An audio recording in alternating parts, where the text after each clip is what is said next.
இல்லைன்னு சொல்லிட்டேன். அவனை வெளில வர சொல்லு. சரி வர சொல்றேன். கரெக்டா அவனை வெளில வர சொல்றி. நீ வாயை மூடு. அவனை வெளில வர சொல்லு. சேர்த்து போய் நின்று இருந்துச்சு. அவனை வெளில வர சொல்லு. வாயை மூடு. டேய் இந்தா. இரு வெளில வாடா. வர சொல்றேன். மயிர் இந்த மாதிரி குடும்ப தகராறுகள் வன்முறையா மாறி மிகப்பெரிய பாதிப்பை ஏற்படுத்துறத நம்ம பாக்குறோங்க. குறிப்பாக திருமண உறவில, அதாவது திருமண வாழ்க்கையில ஏற்படுகிறதான இந்த மனக்கசப்பு, இந்த மாதிரி சந்தேகங்கள், இதுக்கெல்லாம் நீங்க கோவத்துல சட்டு போட்டுன்னு எடுக்கிற முடிவுகள் என்னைக்குமே சரியா இருக்காது.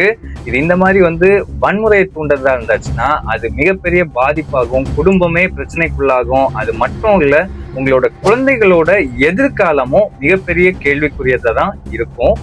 இந்த மாதிரி உணர்ச்சி வசப்பட்டு வன்முறை செயல்கள்ல ஈடுபடுறதுனால என்னென்ன பிரச்சனை வரும்னு பாத்தீங்கன்னா, கணவர் மனைவியிடம் இந்த மாதிரி வன்முறையை தூண்டுகிற சம்பவத்துல ஈடுபட்டாருன்னா கண்டிப்பா அதுக்கு ஸ்ட்ரிக்ட் லீகல் ஆக்ஷன்ஸ் கண்டிப்பா செக்ஷன் 3 கீழே இருக்குது.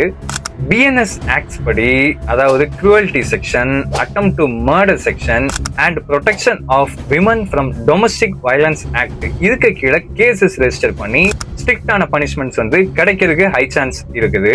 பெற்றோர்களுக்குள்ள ஏற்படுகிற இந்த மாதிரி பிரச்சனைனால குழந்தைகளோட லைஃப் ரொம்பவே மோசமா பாதிக்குங்க. என்னன்னு பாத்தீங்கன்னா, நீதிமன்றங்களுக்கு போகும்போது கோர்ட் கன்சிடர் பண்ணது சைல்டோட லைஃப் தான் கன்சிடர் பண்ணுவாங்க. சைல்டோட லைஃப் தான் முக்கியம்னு கோர்ட் எப்பவுமே தீர்மானிக்கும். அந்த மாதிரி கோர்ட் கன்சிடர் பண்ணும்போது பெற்றோர்கள் சைல்டு கஸ்டடியை இழக்க நேரிடும். ஸோ குழந்தைங்களோட லைஃபுமே ஃபியூச்சர் கேள்விக்குறியாகும். ஸோ கோபத்தில் எடுக்கிற எந்த முடிவும் நல்லது கிடையாது. நிதானம் தான் எப்பவுமே சிறந்தது.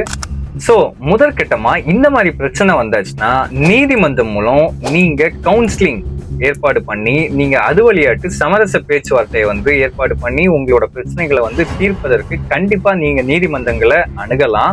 அது மட்டும் இல்ல, இந்த மாதிரி பிரச்சனைக்கு நீங்க லீகல் கன்சல்டன்ஸ், லீகல் அட்வைஸை கண்டிப்பா நீங்க கேட்டு அது மூலம் நீங்க ரெமடிஸ் சொல்யூஷன் உங்களுக்கு கிரியேட் பண்ணிக்கலாம் உங்களோட ப்ராப்ளத்துக்கு. இந்த மாதிரி சந்தேகம் இருந்தாலும் வன்முறையில ஈடுபட்டீங்கன்னா சட்டத்துக்கு முன்னாடி குற்றவாளியா தான் நீங்க கருதப்படுவீங்க.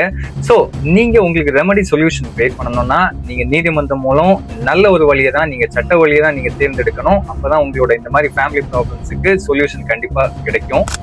சட்டமே பாதுகாப்பானது. பொறுப்புடன் செயல்படுவோம். குழந்தைகளின் எதிர்காலத்தை காப்போம். நன்றி, வணக்கம்.